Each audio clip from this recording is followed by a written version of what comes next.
Eu quero perguntar uma coisa. Quando a pessoa não paga o condomínio, ela não paga o condomínio, ela simplesmente pode continuar morando ou tem um período em do qual ela simplesmente vai ser obrigada a sair da casa?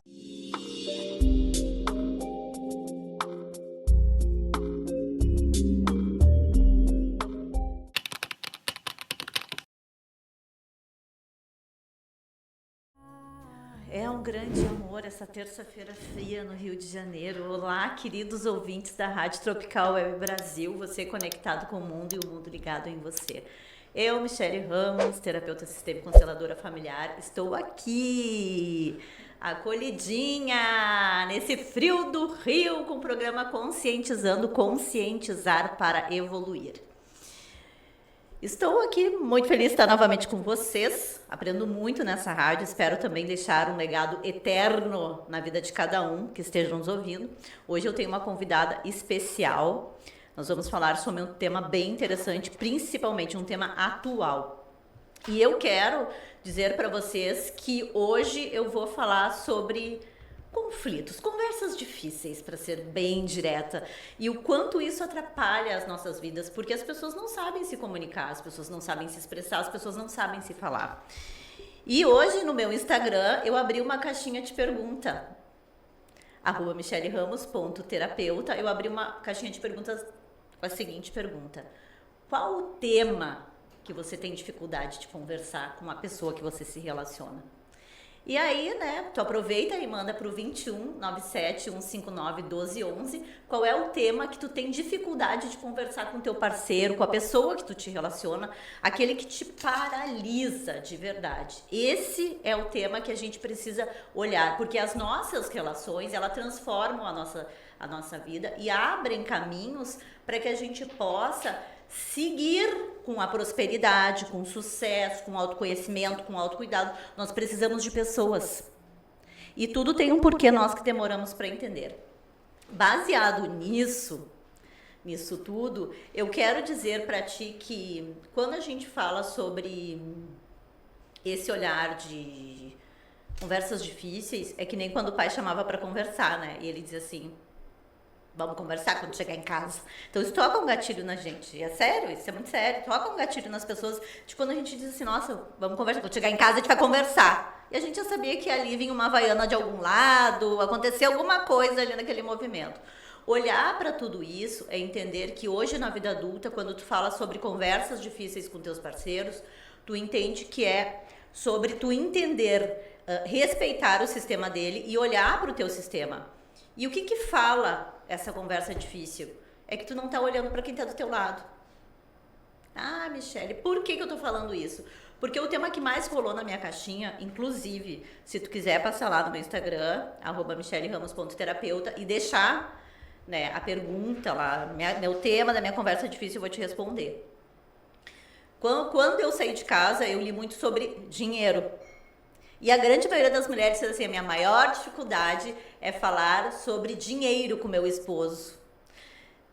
Gente, quando a gente fala sobre dinheiro, o dinheiro por si só, as pessoas culpam ele com tantos problemas, com tantas dificuldades, mas o problema não é o dinheiro. Porque quando a gente fala num conflito o dinheiro, nós temos que olhar o que ele está trazendo. O que o dinheiro representa nessa relação? O que o dinheiro está querendo olhar e nos dizer nessa relação? Simplesmente que, quando eu tenho dificuldade de falar com meu marido sobre dinheiro, eu não estou olhando para o dinheiro nem para a conta de luz. Eu estou olhando para as crenças que eu trago do sistema. Por quê? Eu aprendi a lidar com o dinheiro de alguma forma. E por diversas e diversas vezes eu trago isso. Quando eu não sei como é que ele aprendeu a lidar com o financeiro, automaticamente vai criar o conflito. E o que eu faço? Eu simplesmente me anulo.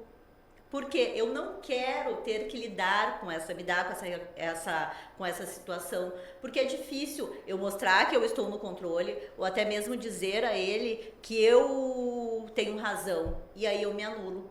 E isso cria um padrão que alimenta o teu cérebro para tu cada vez mais te anular em questões difíceis, em conversas difíceis. Então, o que eu quero te perguntar? qual é a pessoa ou qual o tema que tu tem no dia de hoje que te incomoda muito quando tu fala sobre conversas difíceis na tua casa. Inclusive também teve uma outra que uma pessoa deixou na caixinha assim: minha maior dificuldade é conversar com o meu filho. E eu olhei para aquilo ali com um olhar, né, terapêutico, e fiquei questionando assim, mas como que uma mãe tem dificuldade de conversar com o filho? E aí a gente pode ponderar diversas coisas. Uma, porque ela se sente culpada, né, por tudo que ela dá. Outra, por ela ter um olhar de autoridade e ele não conseguir se sentir confiante, porque quando tu mostra uma autoridade pro filho, ele cada vez mais resistente, a tendência é ele não confiar no pai. Então tu percebe que essa conversa, quando ela vai tomando um tom que vai perdendo o caminho, porque é para ser um diálogo. A conversa difícil, ela não é para ser difícil, ela é para ser um diálogo de aprendizado e entendimento. Quando eu estou numa conversa, eu sei ouvir e eu procuro entender. E quais são os pontos importantes dessa conversa? É olhar para quê? Escutar somente o fato, tira todo o florio. Qual é o fato da história? Esse é o fato. Observar além daquela pessoa, eu entender que ela não está falando sobre ela está falando sobre uma situação que vem além dela. E depois ter a consciência de não culpar ela. Vou te dar um exemplo. Na grande maioria das vezes, as pessoas dizem assim: por que tu não fez isso? Então se torna um conflito porque tu já está acusando aquela outra pessoa. E aí nós temos um baita de um problema. Só que quando eu pergunto para ti assim, o que a gente pode fazer para entregar isso daqui? Tu percebe que ela entra num conjunto e entra numa possibilidade de conciliação. Então, os confrontos, eles entram em embates porque as pessoas, na grande maioria das vezes, não sabem se posicionar num diálogo. Porque nós fomos educados para entender que tudo é reativo. Tudo é reativo. E como que a pessoa se posiciona na reatividade? Quando ela grita. Porque ela não sabe se posicionar para conversar, e o que ela vai fazer? Ela vai aumentando o tom de voz. E não é esse o caminho. Para que tu possa ter uma comunicação assertiva, é tu aprender a ouvir. Michele, mas a pessoa não, ela só grita, ela deixa, entenda, conhecer as tuas emoções, porque se tu te conhece, tu vai saber a hora de falar, a hora de ouvir e também a forma de te posicionar diante de uma dificuldade. Por isso que os grandes players da vida, eles simplesmente, quando estão numa conversa dura, eles se calam, observam, porque eles estão realmente analisando o fato para poder se posicionar e ter a condução do diálogo. Tem até uma frase que eu tô lendo um livro bem interessante sobre posicionamento, que fala sobre a hora do frame. Para quem é do digital, o frame é aquela transição entre uma coisa e outra, mas a gente utiliza isso para quê? A condução da postura na comunicação. Então, é tudo a forma que eu conduzo a história. E quem conduz a história, normalmente, é a pessoa que mais se destaca, porque é uma condução assertiva sem ser agressiva. Observe, eu estou conversando contigo e eu te pergunto: o que nós podemos fazer para que a gente possa melhorar esse processo? É diferente de eu te culpar pelo processo não concluído. Então, o que eu quero te dizer com tudo isso, que eu comecei a falar do dinheiro e entrei nessas suposições? Para que tu entenda que quando tu for ter uma conversa difícil com uma pessoa, e seja qualquer pessoa, seja um chefe, um amigo, um conhecido, um filho, tu procure olhar ela sobre duas óticas. Uma, a tua vida e a vida dela. Porque nem tudo que é bom pra ti é bom pra ela. E nós precisamos olhar para poder entender o que ela tá querendo falar, porque as pessoas não sabem se expressar. E eu, como terapeuta, eu escuto a história. E eu tenho algo que eu falo com os meus amigos que é muito assim, vai direto ao ponto. Ah, mas não, tá, essa parte não é... Isso é com os meus amigos, terapeuta na hora da sessão é diferente. Mas assim, vamos pro ponto pra gente resolver. Não adianta tu me contar uma história que vai pegar um... Não é... Qual é o ponto de questão? Quebrei a perna. Ok, o que a gente vai fazer com essa informação? Vamos levar pro médico? O que o médico vai... O médico vai medicar. É sobre isso. É entender o que está se passando e resolver. Não achar mais um conflito para esta solução. ou melhor, para esse problema, ok? Então, a comunicação assertiva, ela fala muito sobre isso, a forma que tu te posiciona e tu conduz. Agora, se tu tá se tu tá exaltado, se tu tá falando mal, se tu tá gritando, tem que olhar para as tuas emoções e até eu vou te passar um exercício bem legal. Tu pode parar. O que é, Luciana? Tá rindo aqui já. Gente, é ao vivo, fala que é sombra, tá tudo bem, faz parte. Respira. Tá no meio da gritaria, aquele show da Xuxa doido, samba lelê, minha filha, respira. É só respirar. E controla, mas tu tem que respirar consciente. Não é dizendo assim, não, tu simplesmente tá tocando fogo. E tu tá ali concentrado em ti. Porque é o equilíbrio da tua emoção. É o teu equilíbrio que vai conduzir a tua reação. Só que se todo mundo gritar, ninguém vai se entender. Ok, pessoal? Então, se tu tiver hoje algum conflito, algum tema que tu queira mandar, manda pro 21 97 159 1211. Porque vamos olhar para isso. E isso é uma coisa tão comum porque a gente fala sobre relações. Relações. E todas as relações ela tem conflitos, sabe por quê? Porque é nos conflitos que a gente evolui, quando a gente entende que ele não é um confronto. Ele é um aprendizado com evolução. Bora para uma música marota? Já que você está falando em conflitos, nós vamos escutar Conflitos de Wagner. Conflitos de Wagner, adoro. Estamos de volta, nosso segundo bloco do programa Conscientizando, Conscientizar para Evoluir. E hoje o tema é relações conflituosas. Eu quero dizer... Tem recado? Tá, eu vou só passar um recadinho antes, porque depois a Luciana vai ler o recado e a gente vai para nossa convidada maravilhosa, então vai ser bem legal. Ontem na verdade eu já li esse livro e super indico, O Especialista em Pessoas, do Thiago Brunet. Eu li esse livro em 2022 para 2023 e eu quero ressaltar um tema aqui, Luciana.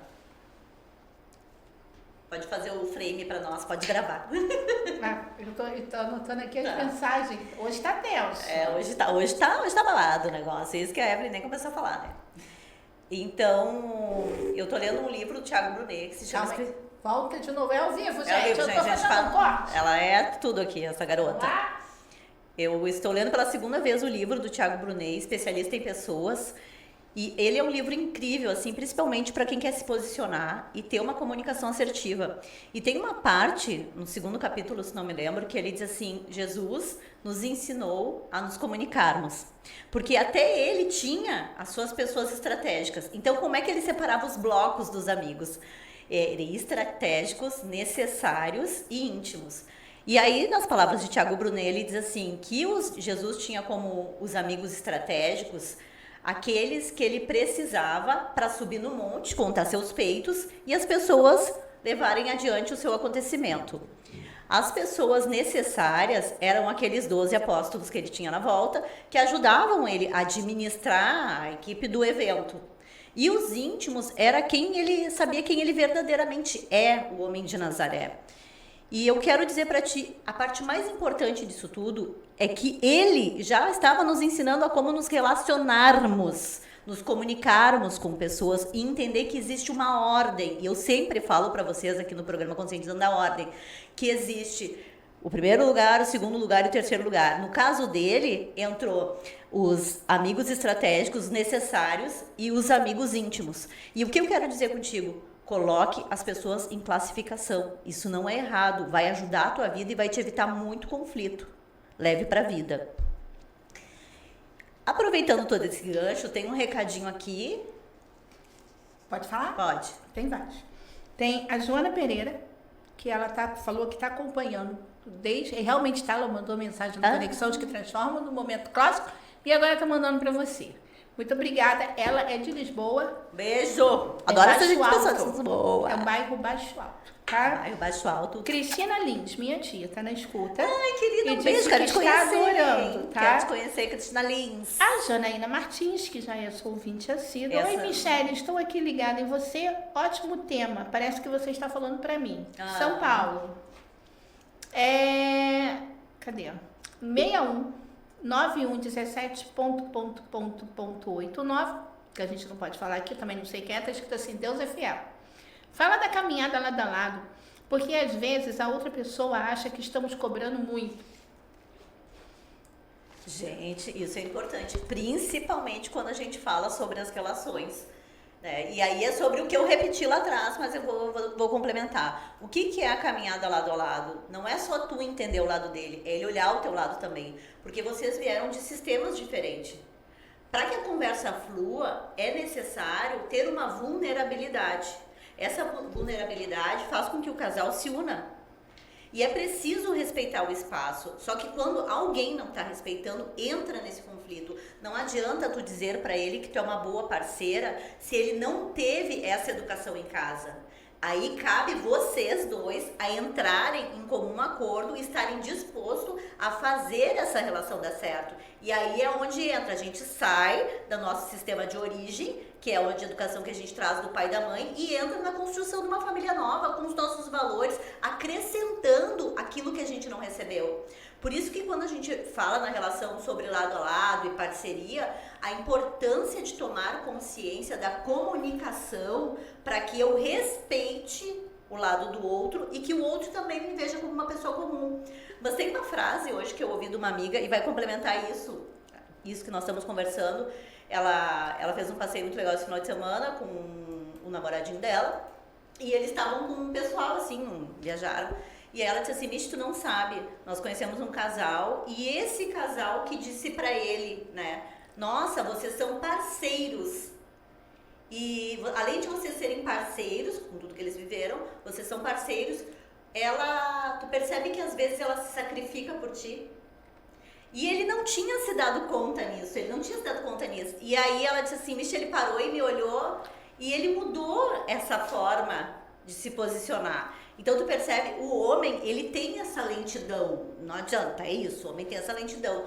Mas nós também, mulheres, não temos tanta paciência, ou temos demais, nós não temos um equilíbrio na relação. Mas tem um ponto importante, é saber até onde ele está realmente disponível a fazer com que essa relação tenha uma continuidade. Mas uma pergunta, posso? Pode. É minha mesmo. Passa. Vamos lá. Não tem também muito da dependência emocional da mulher, às vezes? Às vezes ou a mulher ou até o homem não coloca muita dependência sobre aquele relacionamento de uma forma que até sufoca e aí não consegue enxergar o outro porque quer tanto que transformar aquela pessoa naquilo que ele precisa, numa mãe ou num pai, que acaba não olhando que tem uma bela pessoa, que tem uma pessoa companheira, porque sufocou. Não existe isso, Não, faz todo sentido, né, Luciana? Mas isso é uma frase que eu utilizo, que eu gosto de assim, as pessoas confundem paixão com amor.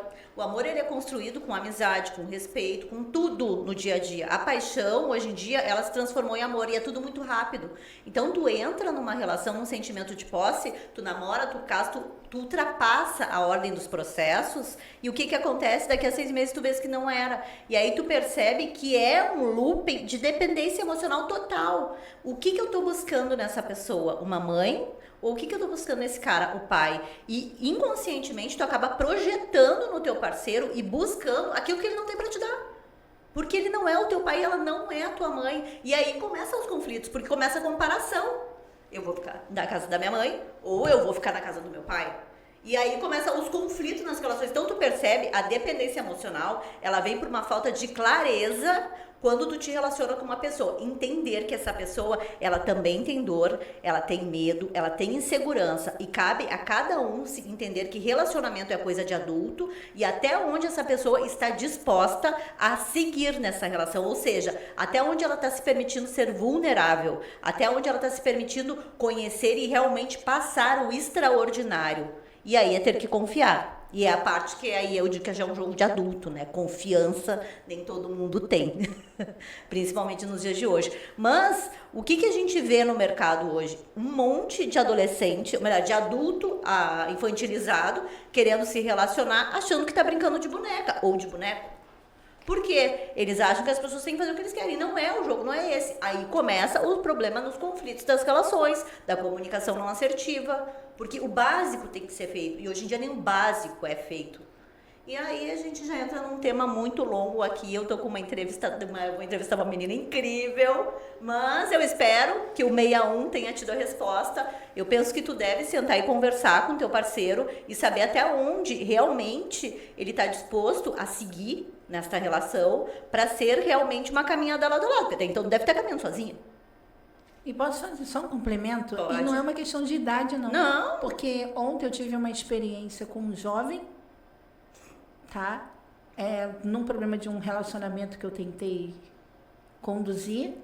E esse jovem me deixou de boca aberta com a maturidade e o discernimento dele. E ele conseguiu ser mais homem do que um homem de 40, 50 anos com a sua postura. Então você vê que não é uma coisa de idade, Michele. É uma coisa realmente do que você traz, né? Do que tu traz e do que tu também busca. Porque hoje em dia nós estamos numa época, e isso a sistêmica fala muito, nós estamos numa época onde nós temos acesso do qual os nossos não tiveram. Então quem consegue aproveitar disso se beneficia muita coisa. Informação gratuita na internet, gente. Todo mundo pode ter acesso, até para fazer terapia de graça. Então é sobre se conhecer, é sobre saber as suas dores e saber o que tu quer. É sobre a tua caminhada. Se tu vai permanecer ao lado de uma pessoa onde tu vai estar arrastando corrente, meu amor, a tua vida tá passando. E aí o bicho pega. Pensa nisso e qualquer coisa me chama no Instagram, @michelleramos.terapeuta e a gente conversa. Bom, falei e hoje eu quero falar dela, Evelyn, doutora Evelyn. Por favor, doutora Evelyn, se apresenta para nós. Boa noite, eu sou a Evelyn De Lucas, advogada tributarista, mas com foco em condomínios, imobiliários, direito sucessório. É uma satisfação estar aqui com vocês. Que linda! Essa garota é um garbo e elegância, que nem eu digo. Evelyn, quero saber, eu me interessei pelo tema. Ótimo. Porque quando fala sobre condomínio, eu só me lembro ali da parte, mas a gente vai chegar nisso aí depois. É uma área conflituosa. Porque do homem que deu soco na cara da menina, isso aí foi um show de horror e tá tudo certo, até a página 2. Mas antes de a gente chegar nessa pauta, eu quero... Quem é a Evelyn? A Evelyn é do bairro de Fátima, né? É uma menina que acreditou nos seus sonhos, né? Nunca teve no seu lar muitos conflitos, isso foi uma bênção, né? Mas a vida trouxe os seus conflitos e que foram ótimos, porque me fez ser quem eu sou hoje, né? Cada vez mais dedicada, empenhada, querendo acrescentar a mim e a vida do próximo, isso que é o mais importante. Então, assim, tudo começou quando eu me interessei pela museologia, né? Porque como eu sou do centro da cidade, eu ia muito para museus, Museu de Belas Artes, eu andava tudo a pé, né? E com 13, 14 anos eu ia. Então eu ia para o Centro Cultural Banco do Brasil, então eu tinha uma fascinação e eu era autodidata nessa parte do renascentismo e tal. Então a minha primeira faculdade foi em museologia. Aí quando eu também comecei a trabalhar. Só que eu fui trabalhar no escritório de advocacia. Comecei na primeira semana... Peraí, que agora eu já fiquei empolgada pela ligou, né? Ligou a maquininha e foi embora, gente. Programa é ao vivo, aqui a gente vai... Mas me diz uma coisa, essa museologia aí, conta um pouquinho disso pra mim, que eu quero saber, o povo quer saber, eu também. Eu era apaixonada por tudo quanto era ligado à arte, né? Plástica, pintura e tudo mais. E aí, por fim, eu nesse escritório de advocacia, na primeira semana que eu entrei, né? Porque depois que eu entrei pra faculdade, que foi da Unirio, eu falei, bem, agora eu tenho que começar a trabalhar. Eu era 19 anos, 18, 19 anos. Tá, mas peraí, gente. A Luciana me ajuda que ela tá fugindo. Eu quero saber, segura essa mulher, pelo amor de Deus. Eu quero entender. Sim. É que nem. Eu quero entender aqui, pra conscientizar as pessoas. Sim, conscientizar. A parte da museologia, porque hoje em dia não é uma faculdade que é comum, é que nem bibliotecária. Raríssima. Gente, eu vou dizer pra vocês. Na minha época, eu sou um pouquinho, né? Enfim, na minha época era federal, era aqui na Unirio, né? Ou na Federal da Bahia. Então era um curso muito escasso, né? Então realmente você tinha que gostar muito da museologia, né? Da história da arte. Eu queria trabalhar com museus, queria fazer curadoria, queria fazer organização de exposições, né? Falar sobre a arte como um todo. E indicar a pessoas o que poderia comprar, o que seria interessante para comprar. Então, essa era a minha ideia à época, né? Isso adolescente, né? Adolescente. E depois, então, a migração para o direito foi exatamente nessa situação. Eu comecei no escritório de advocacia, foi uma história bem interessante, porque eu comecei como recepcionista desse escritório. Eu era museóloga à noite e recepcionista durante o dia. E aí, então, eu comecei a ler, porque o processo era físico, eram papéis. E eu comecei a ler muito aqueles papéis que eles jogavam fora de processos que estavam encerrados. Eu comecei a levar para casa e tudo era muito interessante. E eu, quando eu tinha uns 13 anos, eu ganhei um prêmio de melhor redação do Rio de Janeiro. Então, tudo isso somou. Então, eu sempre lia muito, né? Então, com isso, eu falei, sabe de uma coisa? Não sou museóloga, não. Sou advogada. E aí, eu desisti naquela semana, na primeira semana de escritório, que também foi a primeira semana de faculdade. Foi logo no começo de 2002. Aí eu falei, não, eu sou advogada, não sou mais museóloga. Aí eu comecei no direito, né, concluí em 2007, e de lá, graças a Deus, é o que me realiza. Falar em Evelyn é falar em direito, porque é o que eu mais gosto de fazer, né? Gente, eu também não posso falar muito, né, porque a minha transição de carreira foi do direito para terapia, então pra mim tá tudo certo. Bom, chegamos na parte da terapia. Sim. E aí, então, eu ouvindo aqui as questões conflituosas, né, eu me recordei do seguinte, que as relações condominiais, que é o que basicamente eu atuo, o escritório de Lucas, é o que atua mais fortemente, nessas relações conflituosas do condomínio. Por exemplo, né, atualmente você tem uma lei municipal, a Lei 8.913 de 2005, que justamente condiciona ao síndico a denunciar, por exemplo, violência doméstica.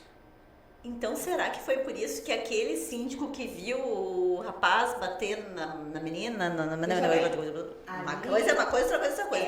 Me fale. Então, ali foi Rio Grande do Norte. Essa lei que eu estou citando para você de 2025 é municipal, ou seja, é daqui do Rio de Janeiro. Eu nem sabia que o Rio tinha uma lei.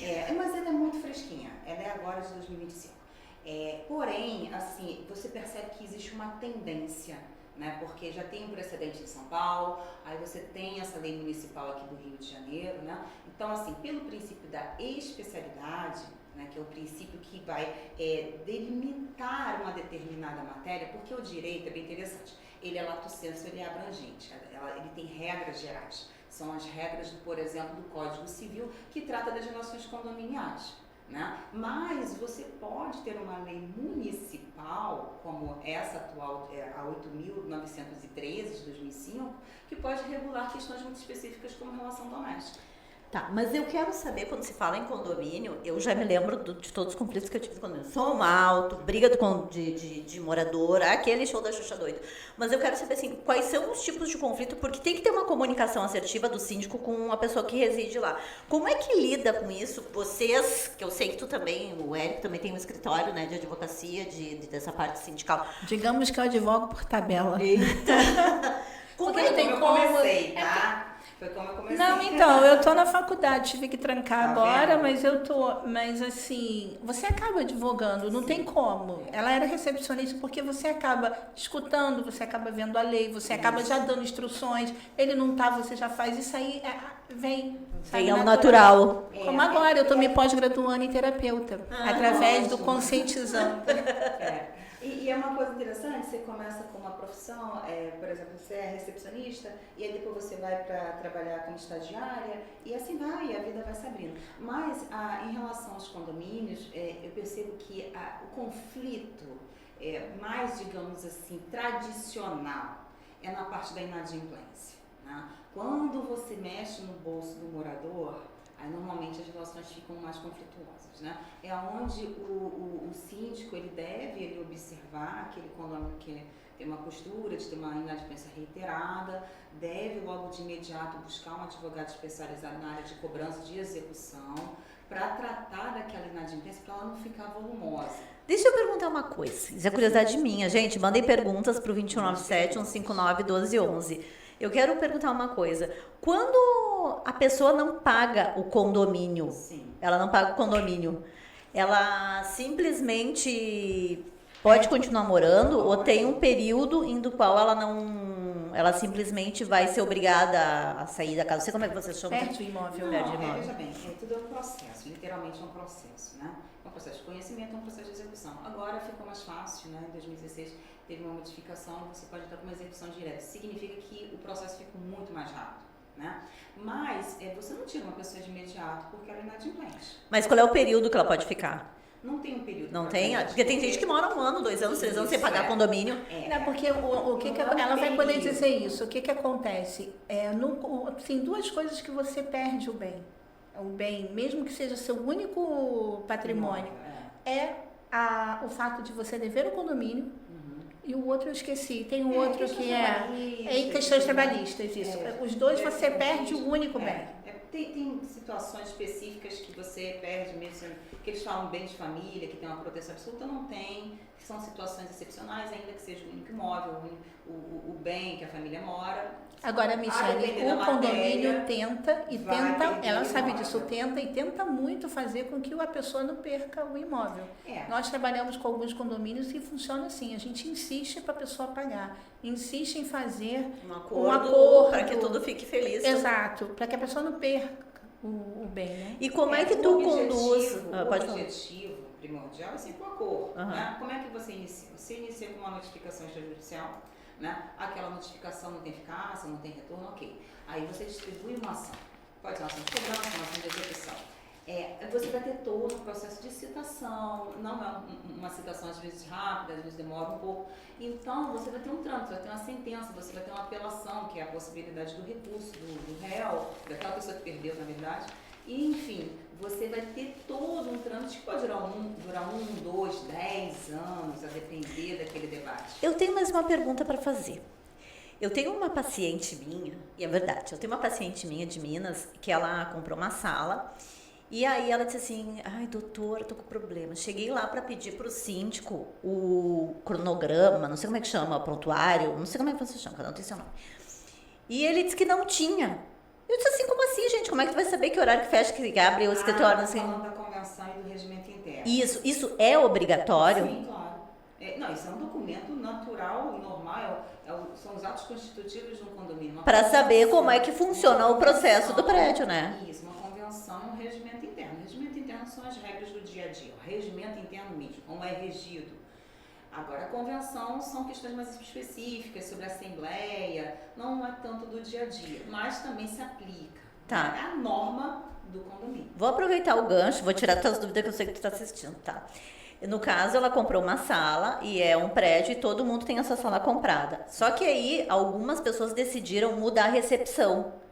E aí, eles querem que ela pague um valor do qual ela disse, olha, eu não tenho condições de pagar esse valor para contribuir nessa situação aqui, mas eu consigo pagar até aqui. E aí, simplesmente ignoraram ela, tá? Sim, mas... Não, olha só, se por acaso eles fizerem a obra e cobrarem dela, porque até então o prédio é de alguém, ela só comprou a sala, né? E se eles cobrarem dela, ela tem que pagar por ser dona da sala ou ela pode entrar com recurso em alguma coisa e abrir mão e não entrar nesse racha, assim, vamos dizer? Toda despesa, ainda mais uma despesa extraordinária, ela é votada em assembleia. Tem um edital de convocação. Tá ouvindo, né? Tem um edital de convocação. A pessoa que concorda ou não concorda com aquela obra, ela tem o direito de ir a essa assembleia, votar a favor ou contra.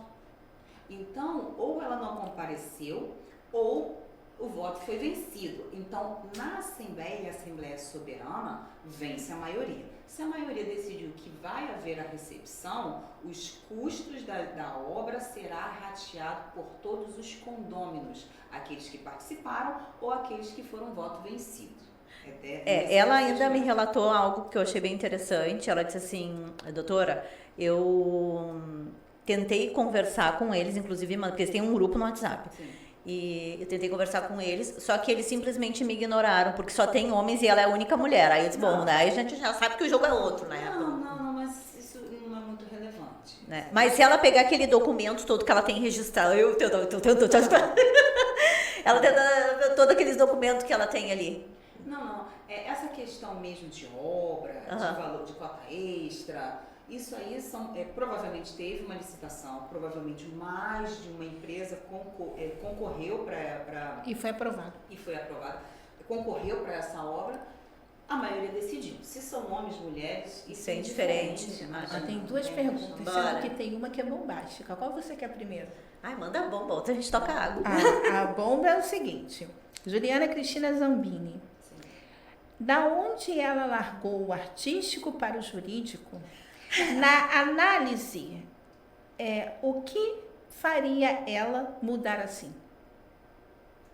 E a pergunta é para você, Michelle. Pra mim? É para você avaliar ela. Ai, que linda! Bom, supostamente, de acordo pelo que eu sei da história dela, pode ter sido porque normalmente quem entra pro lado jurídico na família, e é falando sobre constelação familiar, inconscientemente ela tá querendo fazer justiça sobre alguém que foi inconscientemente injustiçado. Então, isso é muito comum, viu? É muito comum, e eu falo isso por mim, porque eu estava no direito antes de entrar da terapia, quando eu me libertei disso, porque assim, nós temos um senso no sistema inconsciente de querer fazer justiça com alguém que sofreu. Dentro da sistêmica, o olhar dela foi de que alguém no meu sistema sofreu e eu que cheguei agora vou fazer isso aqui, fazer a diferença. Então, assim, a história dela mudou a partir do momento que ela decidiu, inconsciente, tomar um senso de justiça. Ficou claro para ti?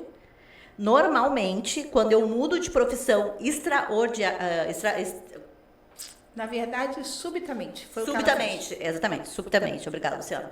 Subitamente, ela está inconscientemente querendo fazer justiça com alguém do sistema. E alguém que foi excluído, injustiçado, que morreu, que não é lembrado, ou até mesmo que sofreu qualquer tipo de coisa. Isso é muito claro, principalmente quando a gente faz uma constelação com alguém que morreu, ou que tomou um prejuízo, ou que foi roubado. São casos e diversos casos. Alguém no sistema vem para fazer justiça.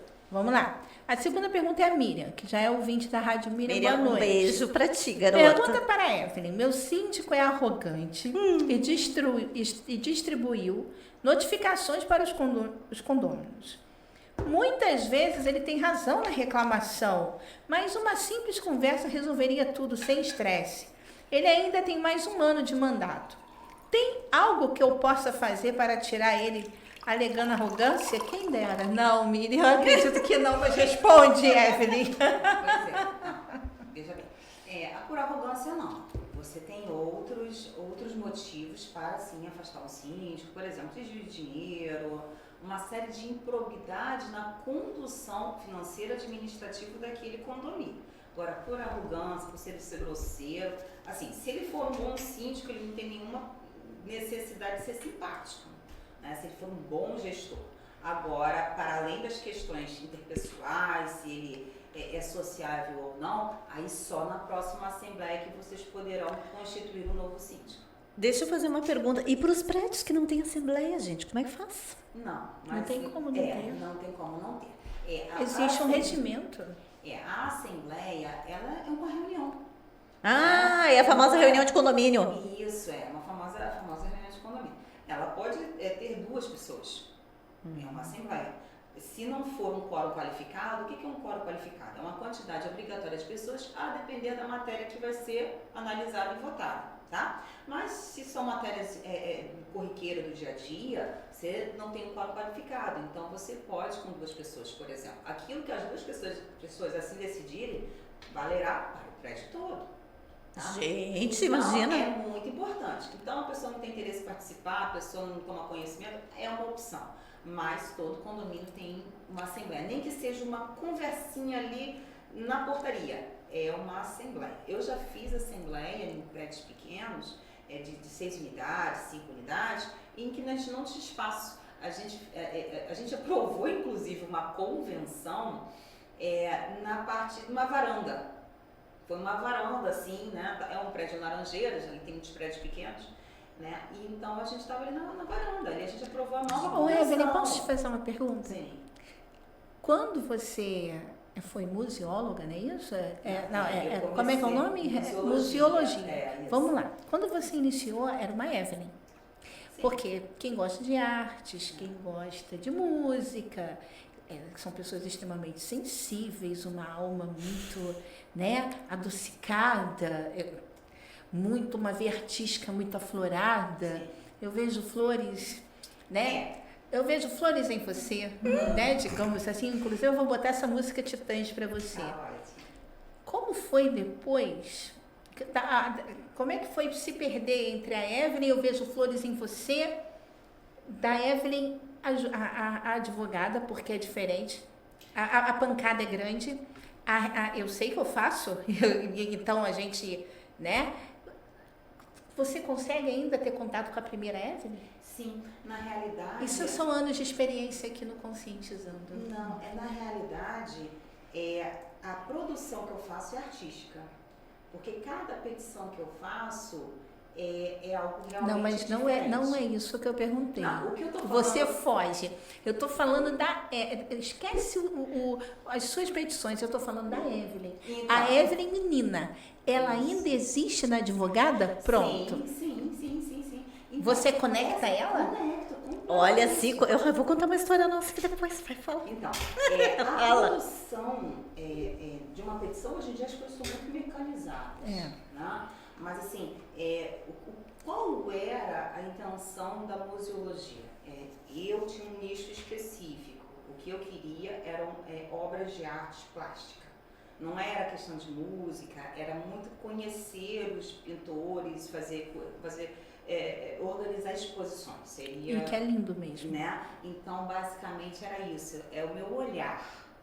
Para mim, tudo é uma questão de olhar. E eu permaneço contemplando o tempo todo, arte em tudo. As pessoas falam assim, nossa, mas você vê beleza em coisas horrorosas. Eu falo, não, vocês não estão conseguindo ver a luz. Vocês têm que conseguir enxergar para além.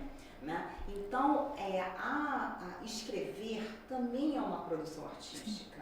Né? E quando você consegue perceber que o direito, ele tem a filosofia do direito, tem a sociologia do direito, tem a psicologia do direito. Inclusive, na faculdade, eu fiz técnicas de teatro aplicado ao direito. Então, o direito é artístico. O que não é um tribunal do júri? O que não é uma encenação em uma sala de audiência? O que não é, às vezes, você dependendo não ter uma da audiência, resposta. É melhor que uma bela peça de teatro. Então, exatamente. Você, às vezes, não ter propriamente uma resposta para o seu cliente, mas você passar uma credibilidade e que ele compra a sua ideia. Então, tudo isso é artístico, não que seja evasivo, tá? Mas toda a produção que você, de fato, faz com alma, e no caso, você principalmente escreve, você não tem como botar ali uma essência, que é uma essência da visão que você tem, e a visão poética que eu tenho da defesa do interesse daquele cliente. Eu quero fazer uma ressalva da Evelyn. Teve o ano passado a gente estava num evento em no Copacabana Palace, e ali eu emocionada, e daqui a pouco a Evelyn olha, aí passou uma moça bem vestida, umas bolas gigantes, né?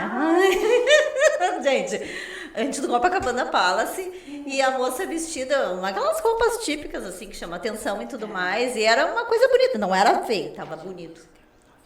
Tá? Não era uma coisa feia, era uma coisa bonita. E essa moça passou, e a Evelyn, eu olhei para aquilo dali, eu olhei para minha outra amiga do lado, começamos a rir, né? Porque a gente ia quinta série. Mas aí a Evelyn me larga essa. Fala, Evelyn. Mas por que eu achei bonito? Olha o olhar dela, Luciana. Por que eu achei bonito? Porque aquela roupa que ela tava era trabalho de azulejaria. E ela largou a garota. Então, o meu olhar artístico aí, quando eu bati os olhos, eu falei assim, gente, esses azulejos assim que ela do Palácio Capanema. Isso. Olha, eu posso te complementar uma coisa. Onde estão os azulejos? Olha, eu vou te complementar uma coisa. Eu não posso falar quem foi a vereadora e nem posso falar qual foi a pessoa que eu vi passar por isso. Mas teve alguém que foi com vestido de azulejo para uma sessão solene. O Érico, quando chegar aqui nos bastidores, pode te contar isso. E a vereadora simplesmente, na Câmara de Vereadores, ali na Câmara, fez simplesmente ela, tipo, volta para casa, meu amor, o que você está fazendo gente, aqui? Eu ia e falar, nada mais era que azulejos portugueses. Gente, não, esses azulejos, a inspiração era justamente a arte da azulejaria. Porém, esse em específico que me chamou mais atenção, eu vi que era um conjunto. Eu falei, nossa, e ainda por cima são os azulejos do Palácio Capanema. Que Não, fica ela no falou centro. assim, ela falou assim. Eu disse, gente, pelo amor de Deus, e eu rindo. Tá, Luciana, bota uma música aí pra nós. Ai, gente, vocês não dizem que a gente tá rindo. Ela tá falando de hora fresca, eu achando que era o vento que tinha lá no Copacabana da Paz, tá dizendo que era pintura, cara. Gente, tô falando, isso aqui tem que ser estudado. A pessoa foi fazer museologia e pulou pra direito, a pessoa não é certa. Bom, mas chegamos ao nosso último bloco, mas nós temos o quadro Nosso Momento. Evelyn, o que é o quadro Nosso Momento? Nós vamos fazer um movimento sistêmico. E aí, não é aquele trabalho que a gente já fez, que a Evelyn, além de ser minha amiga pessoal, ela já é cliente, mas é um movimento que a gente faz com que as pessoas, os nossos queridos ouvintes e telespectadores, tenham uma expansão de consciência. O que tá pegando hoje pra ti, Evelyn? O que tá te incomodando? Olha, sendo muito sincera, e Veja assim, lá. não querendo desagradar a audiência, mas atualmente nada. Ô, Glória, Saúde. passa o segredo. Olha, passa o segredo. Joga esse axé pra cá, por favor. Olha, que fica essa energia dentro da rádio. Como é que é? Como é que faz aquela... Atualmente, nada. Deus, a paz, Xalá. Vamos lá. Vamos, Evelyn. Vamos, que eu sei que atrás desse nada tem alguma coisa. Não, nada. Vamos, Evelyn, o que tá te incomodando? Não precisa se incomodar. Vai dizer que a gente vai fazer um movimento O sistêmico. que eu faço? Tu não faz nada, tem que me dizer o teu problema, não. Como eu sou, como você é. Evelyn, olha pra mim, não faz a linha maluca. A gente tá no ar. Sou como você e você é como eu. Evelyn, com licença. Gente, eu tô te dizendo, eu tenho um amigo estranho. O que eu tenho que fazer? Tu tem que me dizer. Me fala alguma coisa da Helena. Quando for pra tu fazer alguma coisa, eu vou dizer. Não precisa ficar nervosa. Helena tá ótima também. Tá.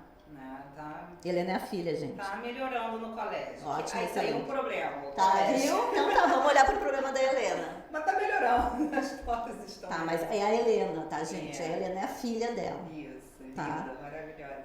Como é que ela tá nos processos dela, que eu sei, né? Isso é muito bom. Então vamos olhar pra Helena? Sim. Então tá.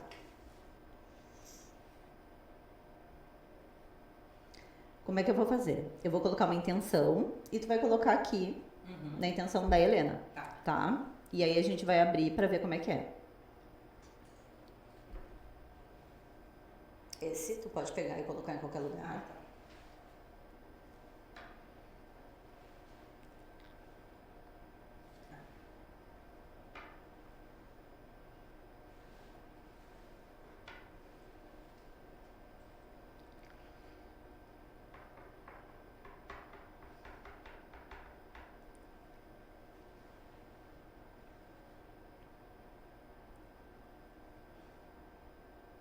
Pra pegar? Aham.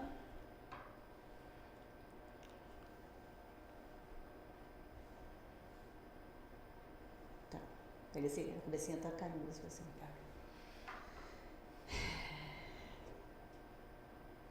Tu nem tá acreditando no que vai acontecer aqui. Lembra que a gente colocou na intenção da Helena, né? Olha só.